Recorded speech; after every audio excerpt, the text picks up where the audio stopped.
रानो चिड़िया का पति 3 दिन पहले एक पेड़ से टकराकर मर गया था। रानो चिड़िया बिल्कुल अकेली हो गई थी। रानो चिड़िया अंडे देने वाली थी और फिर से उसका जीवन खुशियों से भरने वाला था। लेकिन जंगल में बारिशें शुरू हो गई थी और रानो का घोंसला कच्चा था। ये घोंसला तो कुछ ही दिनों में गिर जाएगा। इस घोंसले में मैं अंडे कैसे दे सकती हूँ? अंडों को तो किसी सुरक्षित जगह की जरूरत होती है। रानो चिड़िया गौरी कौवी के घर जाती है और दरवाजे पर दस्तक देती है। गौरी कौवी बाहर आती। क्या हुआ चिड़िया, इतनी बारिश में मेरे दरवाजे पर क्या कर रही हो? गौरी बहन, आप बता सकती हो कि आसपास कोई सुरक्षित जगह कौन सी होगी जहाँ पर मैं घोंसला बनाकर अपने अंडे दे सकूं? रानो, तुम पहले घोंसला बनाओगी फिर अंडे दोगी, लेकिन मेरी नज़र में पहले ही एक घोंसला है और वो है भी खाली। तुम वहाँ जा सकती हो। क्या आप सच कह रही हो गौरी बहन? हाँ हाँ, पहाड़ों के पास एक घोंसला है, वो है भी मजबूत। आराम से वहाँ जाओ और अंडे देने तक वहीं रहो। आपका धन्यवाद गौरी बहन। गौरी वापस घर के अंदर आ जाती है। कौन आया था गौरी? रानो चिड़िया आई थी, मुझसे पक्के घोंसले का पूछ रही थी, तो मैंने उसे बता दिया कि पहाड़ों के पास पक्का घोंसला है, वहाँ चली जाओ। लेकिन गौरी, वो तो चील का घोंसला है। हाँ, तो मैंने ठेका उठा रखा है सबको ठीक मशवरे देने का।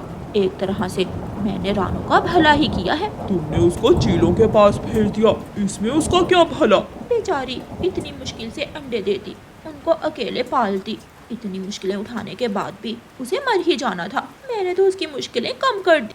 उधर रानो चिड़िया चील के घर चली जाती है। वहाँ हर जगह अंडों के छिलके बिखरे पड़े थे। लगता है यहाँ और भी पक्षियों ने अंडे दिए थे। पहले मैं इस जगह को साफ कर देती। थोड़ी देर बाद चील वहाँ आ जाती है। चील को रानो को देखकर बहुत गुस्सा आता है। हो तुम, और मेरे घोंसले में क्या कर रही हो? मैं रानो चिड़िया हूँ। मैंने अंडे देने थे तो मैं कोई सुरक्षित जगह ढूंढ रही थी। अगर ये आपका घोंसला है तो मैं यहाँ से चली जाती। चील दिल में सोचती है, ये चिड़िया तो अंडे देने वाली है, पहले मैं इसके अंडों को खाऊंगी और फिर इसको खा जाऊंगी। डबल डबल भोजन मिल जाएगा मुझे। चिड़िया, मैं भी एक माँ हूँ और मैं दूसरी माँ का दर्द समझ सकती हूँ। तुम्हारे जब तक अंडे नहीं हो जाते तुम यहाँ रह सकती हो, मैं अपने दूसरे घोंसले में रह लूंगी। चील की बात सुनकर रानो चिड़िया खुश हो जाती है। कुछ दिनों बाद रानो चिड़िया अंडे दे देती है। अब इन अंडों से मेरे प्यारे प्यारे बच्चे निकलेंगे और मेरा जीवन फिर से खुशियों से भर जाएगा। अब मैं इस घोंसले में नहीं रह सकती, मुझे अपने लिए कोई दूसरा घोंसला ढूंढना होगा। रानो चिड़िया बाहर मजबूत घोंसला ढूंढने चली जाती है। रानो चिड़िया के जाते ही वहाँ चील आ जाती है। वाह चिड़िया, मेरा भोजन तैयार कर दिया, कितना मजा आएगा चिड़िया के अंडे खाने का। लेकिन पहले मैं पानी पियाऊं, प्यास बहुत लग रही है, फिर बाद में आकर अंडे खाऊंगी। कालू, अब तक तो चील ने रानो चिड़िया को खाकर उसे हजम भी कर लिया होगा। तुम्हें यकीन नहीं आ रहा तो जाकर देख लो। चलो फिर चलकर देखते हैं। तुम पागल तो नहीं हो गई? अगर चील ने हमें पकड़ लिया तो? कितने डरपोक हो तुम, मैं तो जा रही हूँ। अच्छा रुको तो, मैं भी चलता हूँ साथ। फिर कालू कौवा और गौरी कौवी चील के घोंसले की तरफ चले जाते हैं। वो अंदर जाते हैं तो वहाँ 2 अंडे पड़े हुए थे। पीछे से रानो चिड़िया भी आ जाती है। कालू, मुझे ही रानो का भूत दिखाई दे रहा है, या फिर तुम्हें भी? बहन, मेरा कोई भूत नहीं है। तुम अभी तक मरी नहीं? नहीं गौरी बहन, आपका धन्यवाद। आपने मुझे इतनी सुरक्षित जगह बता दी।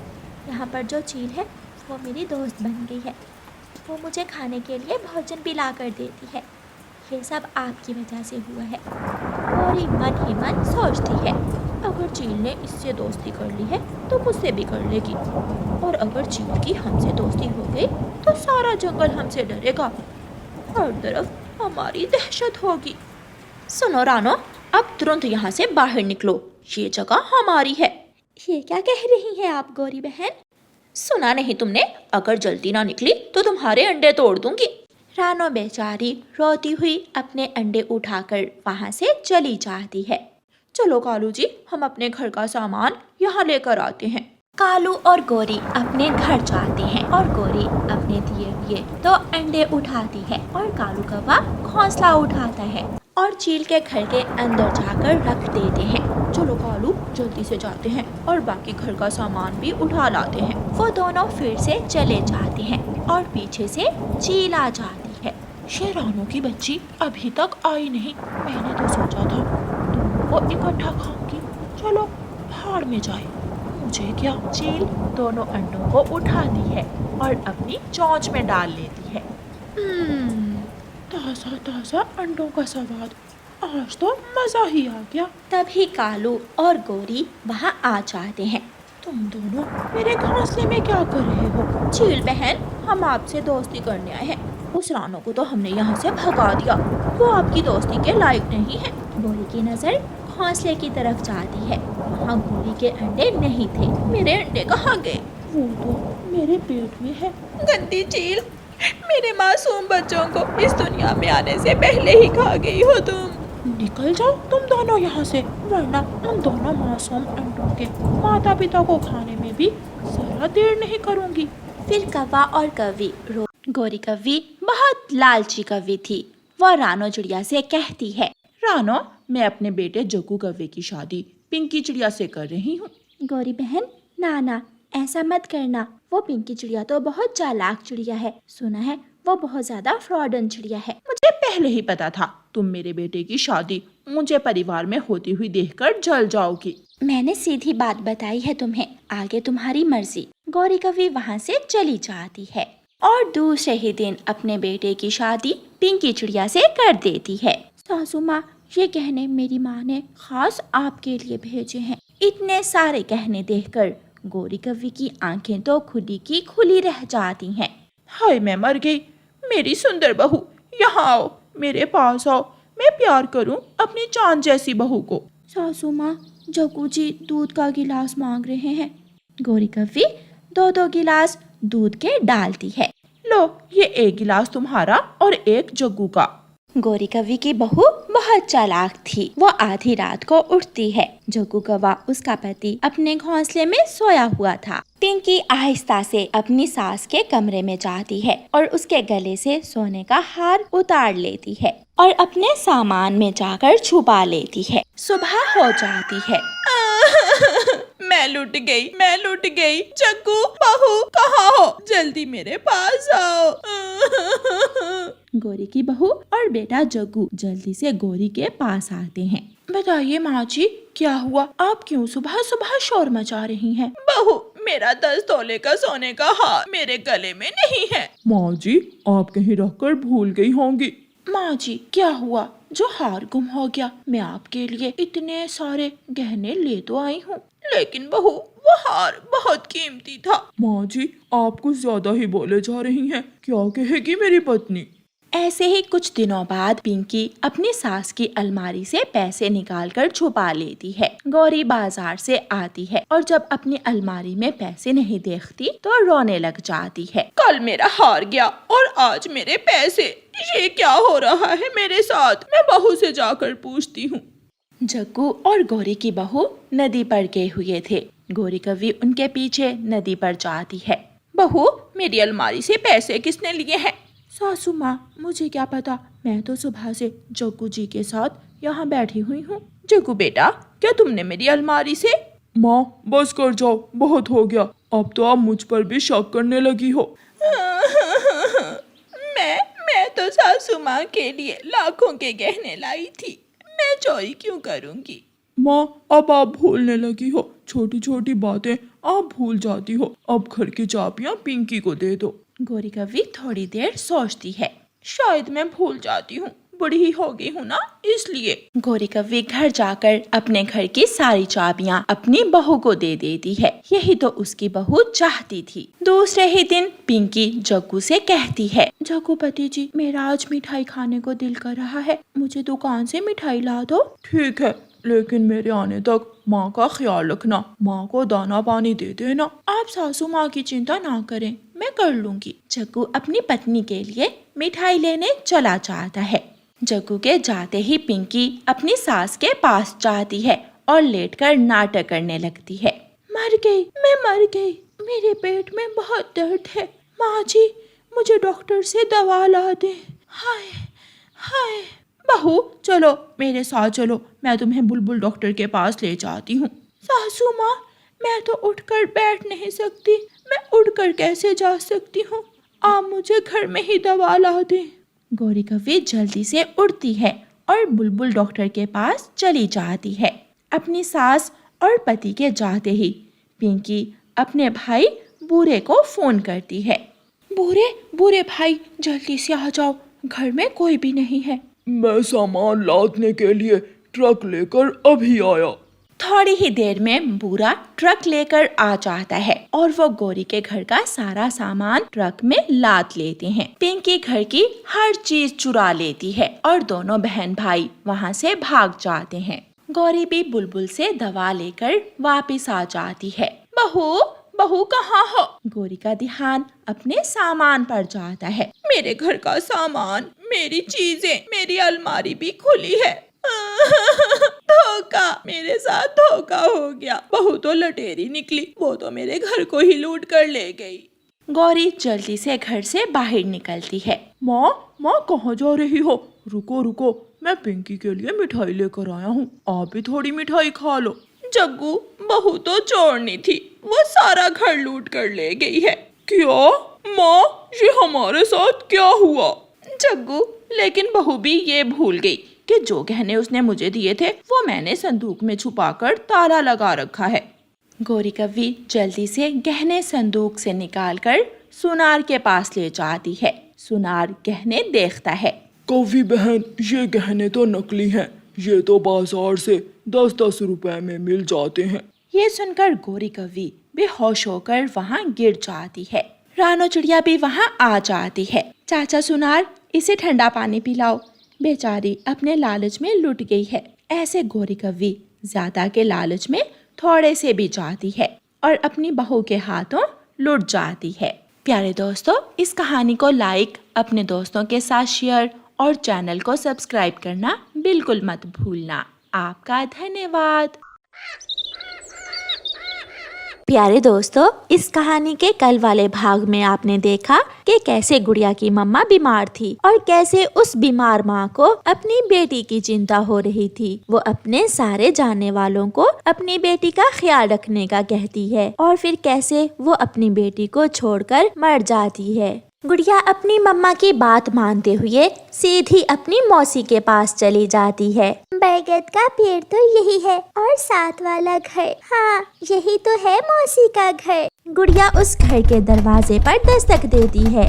घर के अंदर से दरवाजे के एक छेद में से गुड़िया की मौसी गुड़िया को देख लेती है। गुड़िया अकेली और यहाँ, इसका मतलब दीदी अब नहीं रही। अगर मैंने गुड़िया को यहाँ रख लिया तो मेरा पति तो गुड़िया के साथ साथ मुझे भी घर से निकाल देगा। बार बार बुरा बनने से अच्छा है मैं एक बार ही बुरी बन जाती हूँ। गुड़िया की मौसी जैसे ही दरवाजा खोलती है, गुड़िया अपनी मौसी के गले लगकर रोने लग जाती है। मौसी, मौसी मम्मा नहीं रही। मम्मा मुझे अकेली छोड़कर चली गई। मम्मा को तो रात ही पता चल गया था, इसलिए मम्मा ने मुझे आपके पास आने का कहा था। गुड़िया बेटी, चुप कर जाओ। गुड़िया, मैं बहुत शर्मिंदा हूँ बेटी। मेरा पति इतना अच्छा नहीं है जो आपको यहाँ रखे। मुझे पता है आप यहाँ रहकर खुश नहीं रहोगी और मुझसे ये सब नहीं देखोगा। आप अपनी मम्मा के घर में ही रहें। आप वापस चली जाएं गुड़िया बेटी। गुड़िया सिसकियाँ लेती हुई अपनी मौसी की बड़ी बड़ी बातें सुन रही थी। मौसी, बहुत अच्छा किया जो आपने ये सब मेरी मम्मा से नहीं कहा। कम से कम मरते समय मेरी मम्मा को थोड़ा आपका आसरा तो था। सॉरी मौसी, मुझे यहाँ नहीं आना चाहिए था। गुड़िया वहाँ से वापस चली जाती है। गुड़िया की मौसी अच्छी थी या बुरी, मगर गुड़िया को जाता हुआ देखकर वो रो रही थी। शायद वो मजबूर ही होगी और वो दरवाजा बंद करके अंदर चली जाती है। गुड़िया रात से भूखी थी, उसने कुछ भी नहीं खाया था। वो रास्ते में आते हुए अपनी मम्मा के बचपन के दोस्त मिठू तोते अंकल के घर जाती है। मुझे तो रात से ही सब मालूम था। आपकी मम्मा ने मुझे बता दिया था कि अब वो नहीं बचेगी। अंकल, माँ ने कहा था कि जिंदा रहने की उम्मीद न छोड़ना। अंकल, मैं कल से भूखी हूँ और मुझे नहीं मालूम कि दाना कहाँ से मिलता है। इन दिनों दाना लेने दूसरे जंगल जाना पड़ता है। मैं तो सुबह सवेरे ही दाना ले आया था। अंकल, क्या आपके पास एक दाना है जो आप मुझे दे सकें? गुड़िया, बहुत मुश्किल हो जाएगी मेरे लिए। अगर मैंने तुम्हें दाना दे दिया तो मेरी पत्नी को भूखा रहना पड़ेगा। वो नदी से पानी पीकर आने ही वाली होंगी। कव्वे अंकल, क्या कव्वे अंकल का घर वही है ना, सामने वाला? हाँ हाँ, वही घर है। तुम्हारी मम्मा कल शाम उनके पास भी गई थी। गुड़िया वहाँ से सीधी कौवों के घर जाती है। इतनी छोटी सी उम्र में इतना बड़ा दुख। गुड़िया, तुम्हारी मम्मा तो अभी जवान थी, फिर न जाने क्या हो गया तेरी मम्मा को। मम्मा की किडनी फेल थी, मगर मम्मा ने सबसे ये बात छुपाए रखी। कल जब वो बेचारी मेरे पास आई तो बुझी बुझी बातें कर रही थी। आंटी, मेरा घर में अकेले दिल नहीं लगेगा।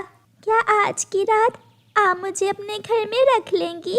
अगर एक रात की बात हो तो मेरे घर के दरवाजे खुले हैं, मगर गुड़िया बेटी जरा सोचो, तुम कल क्या करोगे।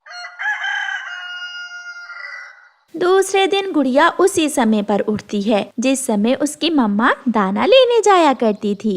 वो जल्दी जल्दी से घर से निकलती है और जिस दिशा में सारे पक्षी जा रहे थे वो भी उस दिशा में उड़ती है। वो दूसरे पक्षियों के पीछे उड़ती हुई पहाड़ों के उस पार चली जाती है। वहाँ दाना था। दाना देखकर गुड़िया बहुत खुश होती है। आज तो तोते अंकल और गौरी कवि ने गुड़िया को बुलाया तक नहीं था। शायद वो गुड़िया से डर रहे थे कि कहीं वो उनके लिए बोझ ना बन जाए। गुड़िया जी भर के दाना खाती है और 2-4 दाने लेकर वापस चली जाती है। ऐसे दिन गुजरने लगे, पुरानी यादें कम होने लगीं और गुड़िया बड़ी होने लगी। उसने समय के साथ साथ सब सीख लिया था, घर बनाना भी। आज वो अपने घर की छत मरम्मत करने के लिए कुछ लकड़ियाँ इकट्ठी कर रही थी। वो लकड़ियों की गठरी बांध लेती है। सुनिए सुनिए, क्या आप ये लकड़ियाँ मेरे सर पर रख देंगे? थोड़ी दूर बैठा हुआ पक्षी गुड़िया की आवाज सुनकर वहाँ आ जाता है। आपको कहाँ देखा है मैंने? शायद बुलबुल डॉक्टर के क्लिनिक पर। हाँ, मुझे याद आ गया। अब तो हम बड़े हो गए हैं। क्या आपकी मम्मा का बुखार ठीक हो गया था? ये सुनकर उस चिड़े की आंखों में आंसू आ जाते हैं। नहीं, 3 दिन बाद मेरी मम्मा मुझे छोड़कर चली गई थी। और आपकी मम्मा कैसी हैं अब? मेरी मम्मा तो उसी रात मर गई थी। वो आखिरी दिन था मेरी मम्मा का मेरे साथ। मम्मा के बाद सबने साथ छोड़ दिया। मैं छोटा था, मगर हालात ने जल्द ही बड़ा कर दिया। मैंने माँ के बाद घर भी बना लिया और दाना भी इकट्ठा कर लिया। मैंने सब सीख लिया। मेरी तरह माँ के बाद कुछ ही दिनों में मैंने भी सब सीख लिया था, और ये भी कि इस जंगल में कोई किसी का नहीं है। सबके दुख अलग अलग हैं। दुखों में कोई किसी का साझी नहीं है। चले, मैं आपको अपना घर दिखाता हूँ। नहीं, मैं कल आऊँगी। आज मुझे अपने घर की छत मरम्मत करनी है। फिर वो चिड़ा लकड़ियाँ उठाने में गुड़िया की मदद करता है और गुड़िया चली जाती है। माँ के बाद आज पहली बार कोई अपना महसूस हुआ है। ये भी मेरी तरह ही दुखों से भरी हुई है। गुड़िया अपने घर की छत मरम्मत कर लेती है। उस रात तेज बारिश थी। गुड़िया घर में सुरक्षित बैठी हुई थी। उसके पास दाना भी था और पानी भी। नहीं थी तो माँ नहीं थी, जो अब उसे कभी नहीं मिल सकती थी, जिसकी कमी हमेशा उसे महसूस होती रहेगी। दूसरे दिन गुड़िया फिर से जंगल जाती है और उसे वही चिड़ा फिर से मिलता है। आपको तो मेरे नाम का पता है, मगर आपने मुझे अपना नाम नहीं बताया। रोज है मेरा नाम। रोज, बहुत अच्छा नाम है आपका। गुड़िया, क्या हम मिलकर एक दूसरे के दुख कम कर सकते हैं? माँ ने कहा था कि जिंदा रहने की उम्मीद न छोड़ना। सच सच मेरी माँ ने भी ऐसे ही कहा था। माँ ने कहा था कि गुड़िया बेटी कभी भी जिंदा रहने की उम्मीद न छोड़ना।